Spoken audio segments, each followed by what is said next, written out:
ಯಾಕಂದ್ರೆ ಇವತ್ತು ನಮ್ಮ ಯಗಡನಕೋಟೆ ತಾಲೂಕಿನಲ್ಲಿ ಏನು ಒಂದು ಕಬಿನಿ ಜಲಾಶಯ, ನಗು ಜಲಾಶಯ, ಈ ಮೂರು ಏನು ಬಹಳಷ್ಟು ಮಳೆಯಿಂದ ತುಂಬಿ ಇವತ್ತು ನಮ್ಮ ಕಬಿನಿ ಜಲಾಶಯದಲ್ಲಿ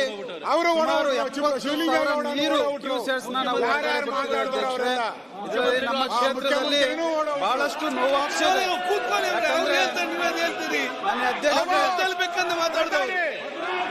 ಅವರು ನೀವು ಎದ್ದೇಳ್ಬೇಕಂತೇಳಿ ಮಾತಾಡುದು, ನೀವು ಎದ್ದು ನಿಲ್ಬೇಕಂತ ಮಾತಾಡ್ತಾರೆ, ನೀವು ಎದ್ದು ನಿಲ್ತೀರಿ. ಮಾನ್ಯ ಅಧ್ಯಕ್ಷರೇ, ಕ್ಷೇತ್ರದಲ್ಲಿ ಅತ್ಯಂತ ಹಿಂದುಳಿದ ತಾಲೂಕು ಅಂತ ಏನ್ ಕರೀತಾರೆ ನಂಜುಂಡಪ್ಪ ಅವ್ರ ವರದಿ ಪ್ರಕಾರ ಬಹಳಷ್ಟು ನೋವಾಗ್ತದೆ ಅಧ್ಯಕ್ಷ. ಎಲ್ಲ ಇಯರ್ಫೋನ್ ಹಾಕಿ, ಶಿವಲಿಂಗ ಇಯರ್ಫೋನ್ ಹಾಕಿ. ನಮ್ಗೆ 3 ನದಿಗಳು ಕುಡಿಯುತ್ತದೆ ಸನ್ಮಾನ್ಯ ಅಧ್ಯಕ್ಷರೇ.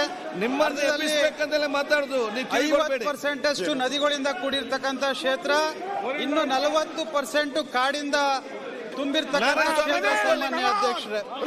ಹಂಗೆ ಈ ಸಂದರ್ಭದಲ್ಲಿ ಸರ್ಕಾರಕ್ಕೆ ನಾನು ಮನವಿ ಮಾಡೋದು ಇಷ್ಟೇನೆ ಸನ್ಮಾನ್ಯ ಅಧ್ಯಕ್ಷರೇ, ಬಹಳಷ್ಟು ಮನೆಗಳು ಹಾನಿಯಾಗಿದೆ, ಜೊತೆಗೆ ಸೇತುವೆಗಳು, ಸಂಪರ್ಕ ಇರತಕ್ಕಂಥ ಸೇತುವೆಗಳಿಗೆ ನಾವು ನಮ್ಮ ತಾಲೂಕಿಗೆ ಕೂಡ ಹೋಗಕ್ಕಾಗಲ್ಲ ಸನ್ಮಾನ್ಯ ಅಧ್ಯಕ್ಷರೇ. ಏನು ಸರ್ಗೂರ್ ತಾಲೂಕಿದೆ, ನಾವೇನಿದ್ರು ಕೋಟೆಯಿಂದ ಸರ್ಗೂರ್ ತಾಲೂಕಿಗೂ ಹೋಗ್ಬೇಕಂದ್ರೆ ನಾವು ನಂಜನಗೂಡು ತಾಲೂಕಿಂದ ಬಳಸ್ಕೊಂಡು ಹೋಗ್ಬೇಕಾಗ್ತದೆ ಸನ್ಮಾನ್ಯ ಅಧ್ಯಕ್ಷರೇ. ಅದರಿಂದ ಈ ಸಂದರ್ಭದಲ್ಲಿ ತಮ್ಗೆ ನಾನು ಮನವಿ ಮಾಡೋದಿಷ್ಟೇನೆ, ಸರ್ಕಾರದಲ್ಲಿ ಏನೇನು ಮಳೆ ಹಾನಿಯಿಂದ ಆಗಿರ್ತಕ್ಕಂಥ ಮನೆಗಳು ಇರ್ಬೋದು, ಸಂಪರ್ಕ ರಸ್ತೆಗಳು, ಸೇತುವೆಗಳು ಇರ್ಬೋದು, ಜೊತೆಗೆ ಗುಂಡಿಗಳಿರ್ಬೋದು, ಜೊತೆಗೆ ಹಸು ದನ ಕರುಗಳಿಗೆ ಇವತ್ತು ಬಹಳಷ್ಟು ನಮ್ಗೆ ಆಹಾರವನ್ನ ಕೊಡಕ್ಕಾಗ್ತಲ್ಲ ಸನ್ಮಾನ್ಯ ಅಧ್ಯಕ್ಷರೇ. ಇದ್ರ ಬಗ್ಗೆ ಸರ್ಕಾರ ಹೆಚ್ಚಿನ ರೀತಿ ಗಮನವನ್ನ ಹರಿಸಬೇಕಾಗ್ತದೆ.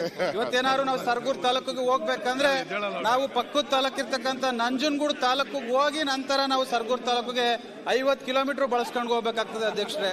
ಇದು ಮುಖ್ಯವಾಗಿ ಅಲ್ಲೊಂದು ಮುಖ್ಯವಾದ ಸೇತುವೆ ಆದ್ರೆ ನಮ್ಗೆ ಬಹಳಷ್ಟು ಅನುಕೂಲ ಆಗ್ತದೆ ಅಧ್ಯಕ್ಷರೇ. ಅದರಿಂದ ಸರ್ಕಾರಕ್ಕೆ ನಾನು ಈ ಸಂದರ್ಭದಲ್ಲಿ ಮನವಿ ಮಾಡದಿಷ್ಟೇನೆ.